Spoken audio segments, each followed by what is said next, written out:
Hey there and welcome to Have Fun, Be Nice, Do Good Work. I'm Katie and today I'm going to share everything I knit and crocheted in 2024.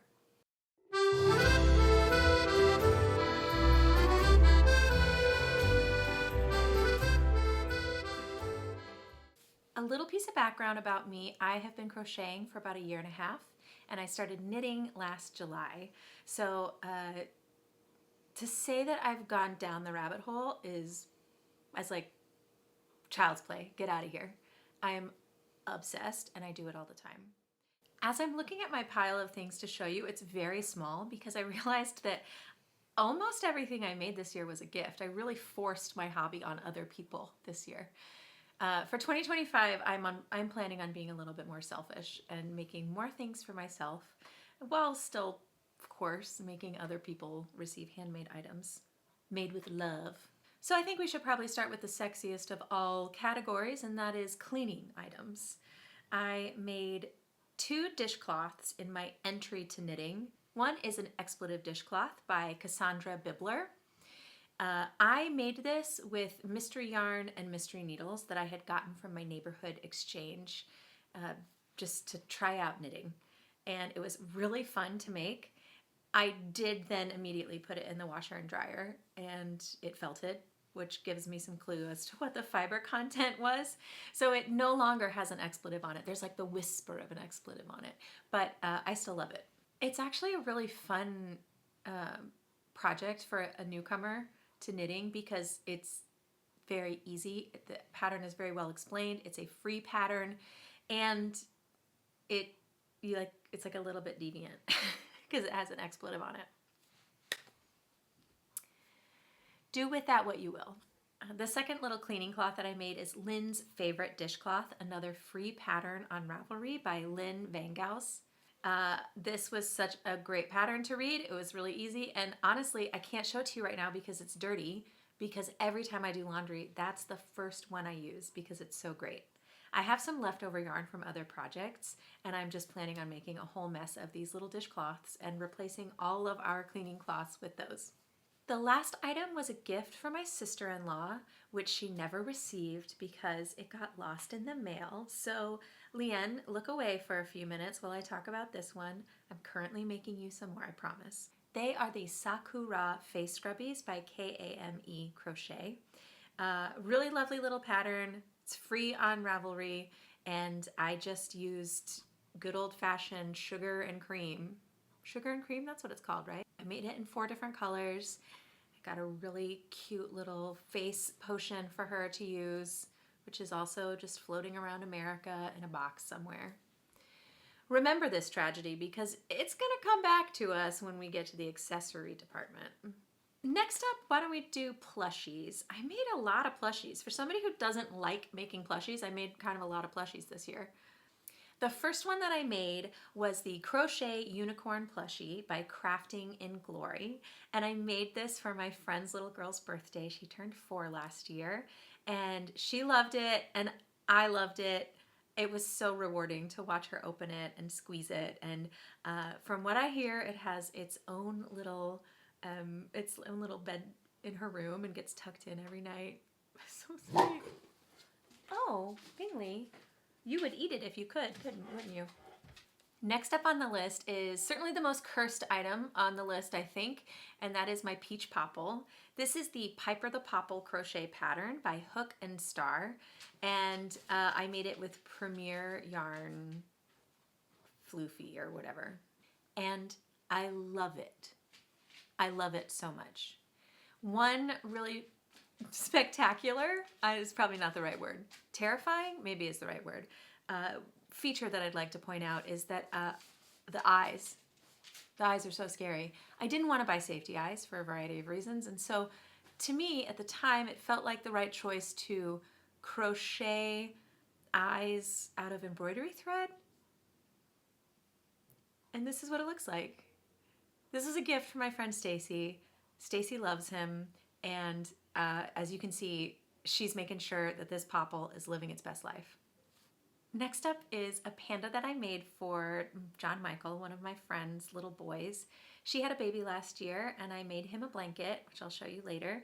And I wanted to make sure that Big Brother had a present too. So I made him a panda, which is his favorite animal. This is another one that didn't get any safety eyes. And so he just has these soulless pits for eyes. I just couldn't figure out a way to embroider on eyes without making him look very surprised. My skills did not align with my vision, so he just got these eyes. But I think he looks kind of old school and vintage, maybe? If you don't think that, that's okay. Maybe you don't have to tell me. Just let me live in my ignorance. This pattern is by Amigurum Toys, and I believe it was a free pattern. I do think it is important to look at what it was supposed to look like and what it ended up looking like. Now, let me be clear. I love this panda. I think he's fantastic. But I think the size of his paunch really shows you how bad I am at counting stitches and rows when I'm doing amigurumi. He's perfect just the way he is, and nobody's gonna look at the pattern, I know, but I just think it's worth noticing for us here in this moment. Next up are my little octopus crew. Now, I think maybe one or two of these were actually made in 2023. I can't remember, because these were some of the things that I first made with free patterns, with I think it was just actually a YouTube tutorial that I followed, and yeah, and so I made these little octopus guys. So cute. I made the orange one first, and then my husband loved it, and I made him a tiny one, and I can't show you that one. The orange one has been eaten. The little tiny one, my husband keeps in his road case so that when he's on the road, every time he sets up his laptop, he sets up his little mustached octopus to sit with him. And then the big one, oh, I was so proud of this big one, because I think that one of my biggest challenges when it comes to making stuffies is the face. I just am not great at doing eyes or making them look lovable. They just, well, you saw the Popple, okay? So this octopus, look at how beautiful she is. I made her a little rose for her hair, even though she's an octopus and doesn't have hair, and little eyelashes. It sort of look like spider webs, but I still love them. I just was so proud. And then last year we got a new dog, Mr. Bingley, who is a very big dog, and he was anxious. He is a rescue, and he didn't really know what his new life was like, and he found my octopus, and well, he took one of her tentacles and one of her eyes. And so I did what any logical mama would do. I gave her a little peg leg and an eye patch. There's no eye. There's her little eye patch. And I named her Grace O'Malley after the famous Irish pirate queen. So I still love her, even though some people might not think she's as pretty, but I think she is. I mean, I can see why he ate her. She's so soft and squishy. This is Anchor, the mini octopus. I made this for my stepdaughter for Christmas. She, when I had made my octopuses before, octopi, when I'd made my... Don't you eat this, bro. I know, you already ate that one. See how he's so bad. Bingley. Oh, you're a good boy. He's a good boy. I made this for my stepdaughter for Christmas. When I had made my little octopus crew earlier in the year, maybe the year before, I'm not sure, she had asked if I would make her an octopus that was red with orange accents. And so I found this pattern and I love it. It was really fun to make. And what I really liked about it is you did the face in the crochet. It wasn't like sewing afterwards. So that made it much easier for my face challenged crochet skills. This is the mini octopus. The original one is bigger than this, but isn't this amazing? I like love it so much. And the underneath is really cool. I think it's just like a cool pattern. Did I tell you who it was by? This is by Humble Child Company. Humble Child Co. And it's a great pattern. I made this with Bernat blanket yarn. I actually wasn't sure if my stepdaughter liked it or not because she opened this and was excited, but then she got another present that was like very, very exciting. And so that was like her big present. And I was like, that's okay. She doesn't have to love it as long as like we know, she knows that if she's gonna give it away, she can give it back to me. But she asked me the other day if I would make it mittens or maybe socks. What do you think? Do octopus, do they wear mittens or socks? So yeah, I'm gonna knit some little, I have a pattern for Christmas tree ornaments that are winter hats. And I think I can do that and it would make little socks for this guy. Isn't that so cute? Okay, that's Anchor. Last in the stuffy department is possibly my favorite thing I've ever crocheted in my entire life, which is Freddie Mercury by Lorena Flores. I made this for my mother-in-law, who is a super Queen fan, and I made her open it on FaceTime, and she, I mean, just instantly laughed and did the, oh my gosh, you know, that reaction. It made me so happy. I have to say, I don't really enjoy making amigurumi, which is funny because I just showed you like 5 gabillion amigurumi that I made this year. I don't always like it because it's all single crochet. It's like a lot of counting, and I'm apparently quite bad at counting. But this one, which I made in December, was the first one that I made with cotton yarn, and it made it so much easier. The fluffy yarn certainly I think is better for the little kid stuffies, very soft, but it does make it much harder to see the stitch definition and to count. This guy, Freddie Mercury, he was just so delightful to see come together. I made his enormous head and I was already excited. And then I made his like little body and I loved it. And then I made his little jacket. And man, when I sewed on his mustache and his buck teeth, I was home alone. I was cackling. I was so entertained. To the point where I almost want to make another one for me because it was so cute. And it didn't take that long. It only took a couple hours. Well, maybe more than a couple hours, but I have plenty of yarn left that I could make another one. So maybe I will have matching ones with my mother-in-law. Okay, next category. Let's go with home goods. Decorative items. I think it sort of falls in decorative items. The first thing that I made were some hearts.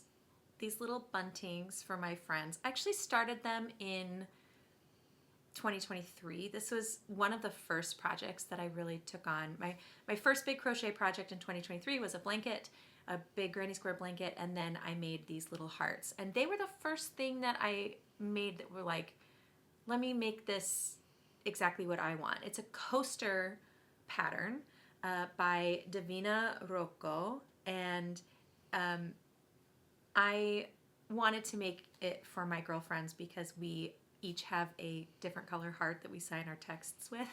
So I thought about making planters. That was my initial idea, but my design didn't really work. And so then I decided just to make a little bunting for each one. So I finished them in the new year. Yeah, I think I gave the last ones in February of the new year of 2024. Really fun pattern. Interestingly, I used the same yarn for all of them, but each color came out a different size. It's Alize yarn. They're all the same, but they come out quite different sizes. And I didn't even, I thought like, well, maybe I made all the red ones first, but I didn't. I sort of rotated through the colors, and the blue ones all ended up bigger. And I think that the yellow ones are all the smallest. Anyway, next up is a little Christmas tree ornament that I made for our holiday ornament exchange. This was like, it was 10 o'clock the night before, and I was like, let me just whip something up. And this is what I whipped up. It's cute. I gave it away. I think my friend who got it liked it. I got it from a YouTube video, which I will link below. And I just used some scrap yarn that I actually don't know the origin of.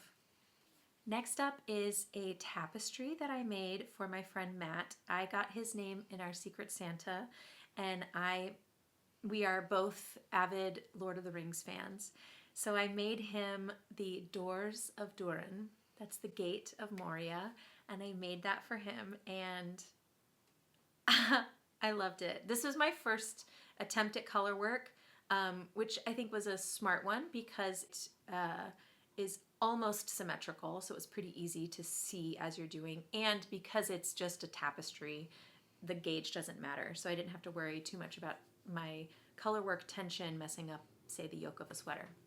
The pattern is by Andrea Cruz Andes, and I used blue sky fibers for this, which is ludicrous. It's like such a beautiful, fancy, nice yarn. But I saw it at my local yarn store, and I just like, these are the colors that I want to use. And I know that this yarn is like a little too fancy to just be hanging on a wall, but I have to do it. Watching my friend, I gave it to him, and I didn't see him open it. But then I ran into him and he was like showing it off to people. And I've maybe never felt so gratified in giving a gift to someone. It was so rewarding. It was absolutely worth the time and effort. And of course, now I want to make one for myself. What else is new? The next one I'm going to need you to sit down for because it's so cute. My girlfriends, who I've told you about 1,000 times in this video already, gosh, I've made so many things for them.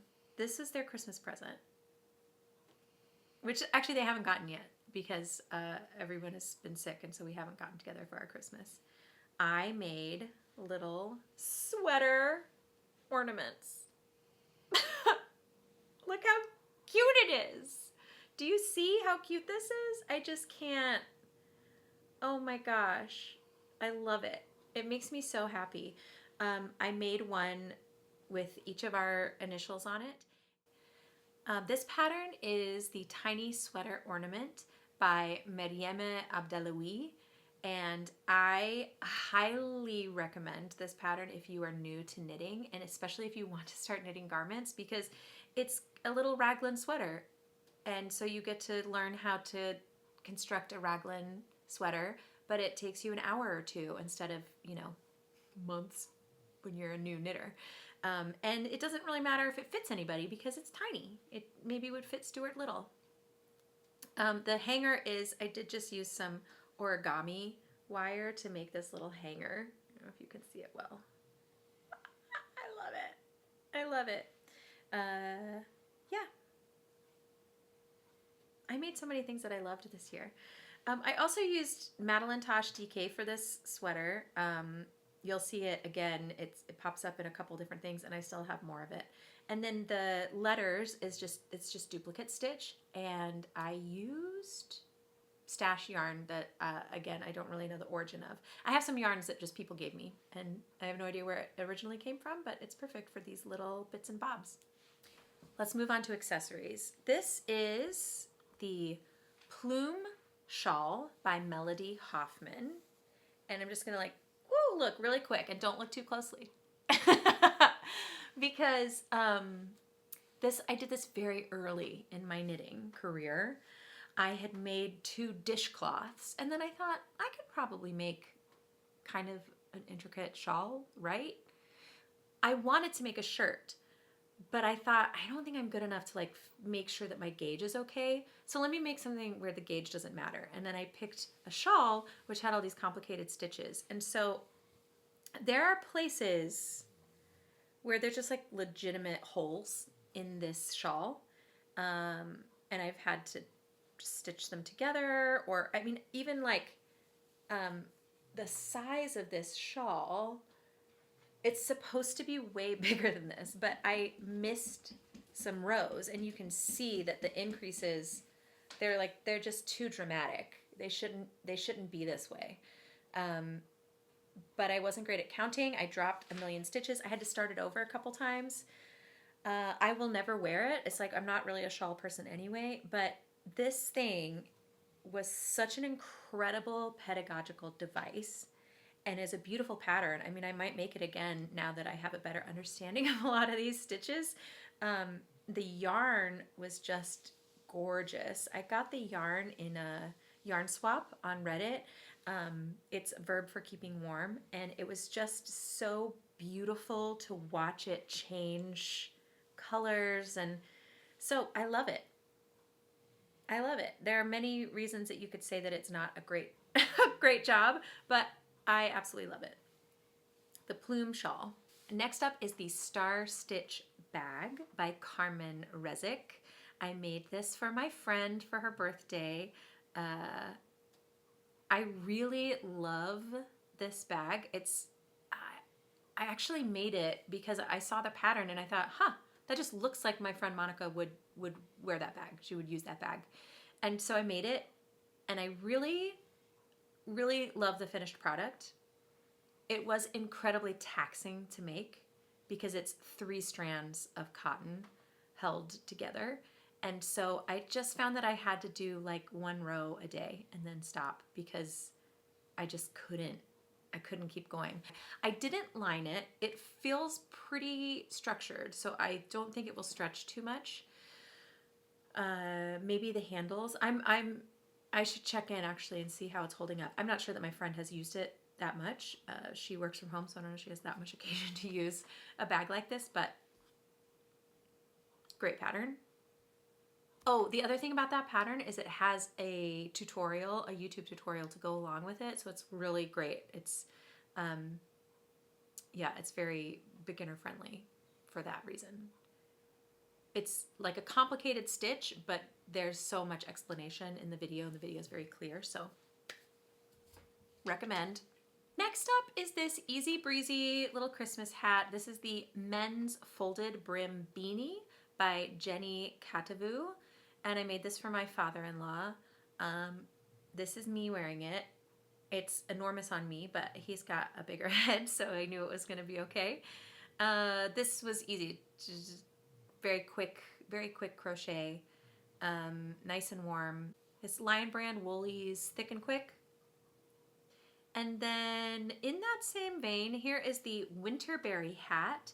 This is the TL Yarncraft pattern.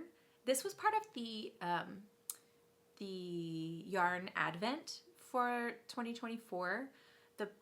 The how do you call it? The yarn was really lovely. It's like, you can't see well in this picture, but it's a little bit metallic. It's really pretty. It's Tunisian crochet. It was my first time doing Tunisian crochet, so I'm not sure if it's because of that, but I did have to start the hat over, and it did end up kind of on the small side still. The first time it was like ridiculously small. The second time it was still kind of small. But so for my mother-in-law, who is like a tiny little pixie of a lady, and so I thought it would fit okay. She did let me know actually that both of the hats fit perfectly. So I hope that's true, and I'm glad that's the case. Another bag on the list this year was the Bermuda Tote by Alexandra Tavel. I made this for my friend Autumn. And this one is, I actually did line it. This was like a big step for me. I took a sewing class last year, and this was a real adventure to line it, but I felt that it needed to be lined so that she could really use it. Even if the lining isn't great, it will keep the bag from stretching. So I appreciate that. This pattern was really nice. I did really struggle to make my squares square. I just could not ever make them square. And I don't know if it was something I was doing or if it's something in the pattern. I don't know. There's a lot of ends to weave in. And since I was lining the bag anyway, I braided the ends inside the bag. So that made it much easier rather than having to sew all of those in. And lastly was a hat I made for my husband. He actually requested a hat, and I got this yarn from Madeline Tosh. It's part of their 50 states. This is the West Virginia one. My husband and I went on our first honeymoon to West Virginia, and I knew these colors would look really beautiful on him. I didn't quite have enough yarn, so it's a little smaller. I wish it were like 3 or 4 rounds bigger.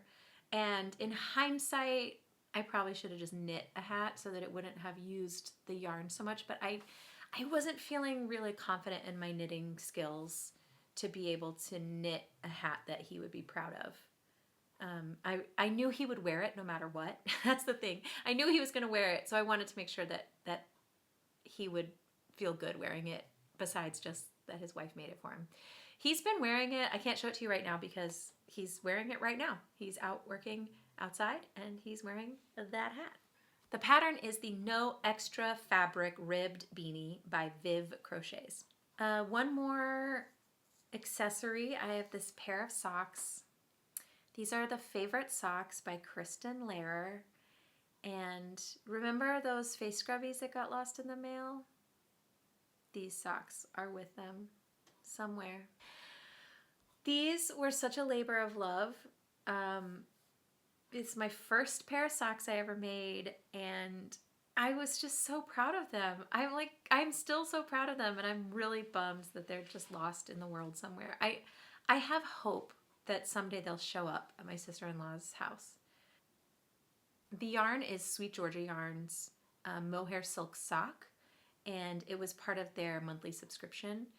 So it seemed like a perfect thing to use this for. I did actually have leftovers, so I'm making my sister-in-law another pair, but I don't have enough to make them quite as tall, so they're just gonna be little ankle socks. So I'm gonna send those to her when they're done, and hopefully if the first ones show up, she'll just have a cute matching set.